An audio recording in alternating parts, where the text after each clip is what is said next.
At the end of lesson 6, I showed you some really cool geometrically perfect crop circles in the flower of life form. Most people didn't like that, or care. So instead, I offer you this. This intense drawing was done by Leonardo da Vinci, proving that he actually studied the flower of life form. In fact, over 200 drawings of his were found, all studying different angles and proportions, complete with descriptions of each one. The editor of the book who published these lost drawings didn't really know what they were, so he just said this is how he came up with his gear inventions. Leonardo was able to invent such intricate inventions and designs because he studied divine proportion. Also, Leonardo was a master mason, and it's clear that he most likely got his original knowledge from them. Is the flower of life, among other things, the secret information that the Masons have been keeping secret for the last 1,000 years?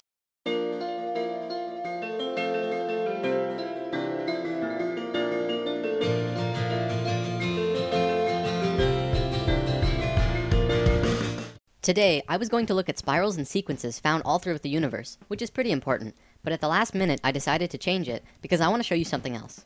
Now, in the comments or end credits, depending on where you're watching this, I posted links to a TED Talks video by Garrett Lacey, a particle physicist who tells us of an amazing discovery in the scientific field. I want to show you and talk about his findings, and then we'll look at dimensions after that. Okay, so Garrett has discovered that by examining coral, they found that each coral head has thousands of different polyps. These polyps are constantly budding and branching into genetically identical neighbors. Through performing heat experiments on these polyps, they were able to find that every single polyp is part of a whole, a single unit of being, but each one is experiencing its own reality individually. From their findings with the coral, they were able to look at quantum mechanics. See, the mathematics of quantum mechanics shows us exactly how our universe works, and we see that everything in the reality is just continually branching into new possibilities, just like the coral. As humans, we are individually experiencing only one of these possibilities, much like the individual polyps. What physics is telling us is that everything comes down to geometry and the interactions between elementary particles. Things can happen only when things are perfectly balanced. So Garrett starts showing us some subatomic particles and the things that make up electrons and protons and neutrons. We always consider these to be the smallest particle, but we never think about what's creating them. Garrett demonstrates to us how the particles that create point particles really work. He shows that when you plot them out in how they move, this is what they look like.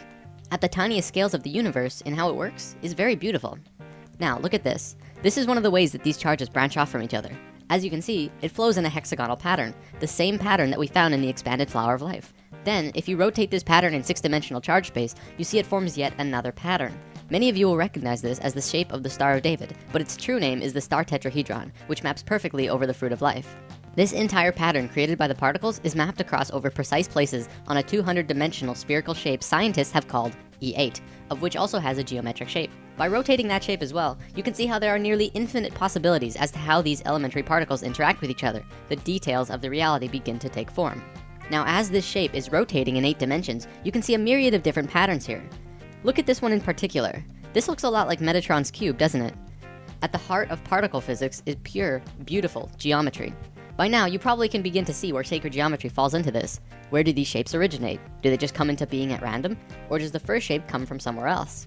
In lesson 6, we talked about the flower of life, the original, perfect geometric symmetry that created the universe. This shape, as we learned, is not only the root of all mathematical proportion, light, the platonic solids, but is also the source of every musical system in the universe, including systems both used and unknown to modern man. It is also the source of energy patterns and, well, everything. It all comes from the flower of life. I believe this is what is at the heart of what's forming every subatomic particle formation, and it probably goes at least a few levels deeper than what Garrett is showing us. Now we can start talking about dimensions. These wheels are some of the oldest symbols known. The only places that they've been found is on the ceilings of certain very old Egyptian tombs.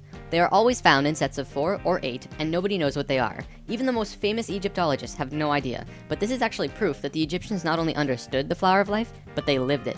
Today, I'm going to show you what these wheels meant, and in future lessons, we will go over the details of this unraveling. There's a lot to cover before we get there though. For the record, the unraveling looks like this. Yeah, it's a doozy.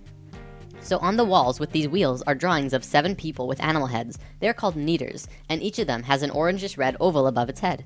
This is called the egg of metamorphosis.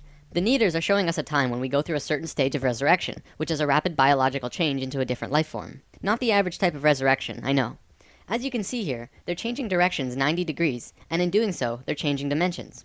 See, the dimensional levels are separated by 90 degrees. Musical notes are separated by 90 degrees. The chakras are also 90 degrees. It's a number that continually appears. Probably at this point we should get a common understanding of what dimensions are, like 3rd dimension, 4th dimension, 5th dimension. What are we talking about here? Most people think of dimension in terms of time and space, the x, y, and z axis, with time becoming the 4th dimension. This is not what we are talking about. What we're seeing as the various dimensional levels has more to do with music and harmonics than anything else. A piano has 8 white keys from C to C, which is the familiar octave, and in between there are 5 black keys. Together this creates what is called the chromatic scale, which is 13 notes, well actually 12, with the 13th being the first in the next octave. So from one C to the next is really 13 steps, not 8. This also correlates with the 7, 8, and 13 chakra system I mentioned in lesson 2. Keeping that in mind, I want to show you a sine wave. Sine waves correspond with light and the electromagnetic spectrum and the vibration of sound. We're all very familiar with this. In this entire reality we're in, every single thing is based on sine waves. There are no exceptions to this except for maybe spirit and void. Quantum physics and quantum mechanics looks at everything in the reality of one of two ways. You can look at anything, like the computer you're watching this video on, to be made up of tiny particles like atoms. Or you can forget about that idea completely and look at it as a vibration, a waveform, such as electromagnetic fields or even sound. If you look at it as atoms, the laws can be seen to fit that model. But if you look at it as waveforms, the laws can be seen to fit that model. Both of these systems come out of the flower of life, one being the one we just looked at, fruit of life to Metatron's cube and beyond, and the other being this beautiful mess of a picture. Just looking at it hurts my head.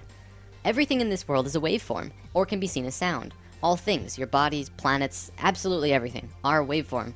If you choose this particular way of looking at reality, and then superimpose that view over the reality of the harmonics of music, we can begin to talk about dimensions.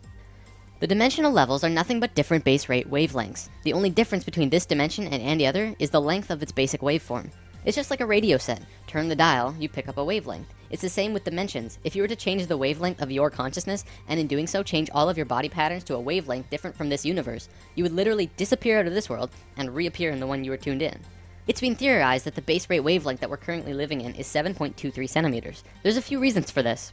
In a spiritual sense, the 7.23 wavelength is Om, the Hindu sound of the universe. Maybe that's why Oming is such a powerful tool in meditation.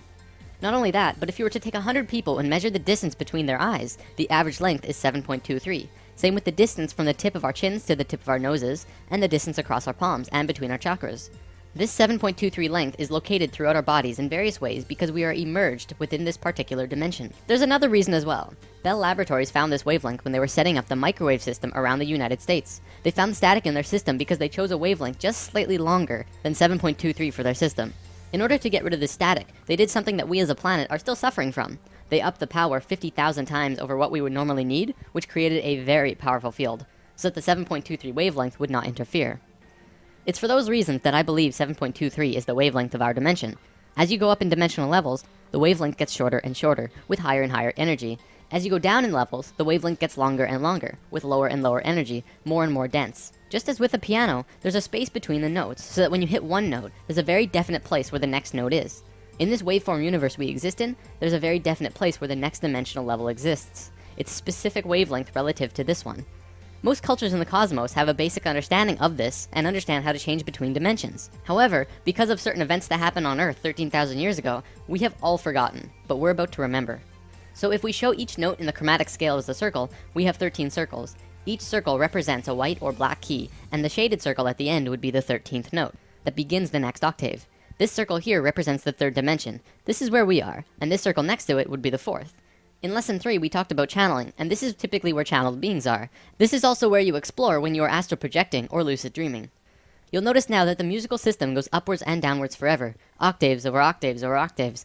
Theoretically, this is how the universe goes too, an infinite spectrum of universes in both directions going upwards and downwards forever. I mean, come on, we thought our universe was big, but everything in our universe, as far as we can see, well, that's just this one dimension. You may have heard people talk about 144 dimensions and how 144 relates to other spiritual subjects. This is because there are 12 notes in an octave and 12 overtones between each note. 12 times 12 equals 144 dimensional levels. To be specific, there are 12 major dimensions and 132 minor dimensions within each octave, though in truth this progression probably goes on forever. The diagram we've been looking at represents one octave. The 13th note repeats, and then there's another octave after that. Looks like I'm about done for the day. I want to show you this. I was watching Ancient Aliens not long ago, and one of the natives who has communication with beings in higher dimensions told the man who was interviewing him that they have always been here, even right here where we're sitting right now, but you just don't see them. They're in a different frequency. And no one really got what he meant. So that's kind of a fresh perspective on that.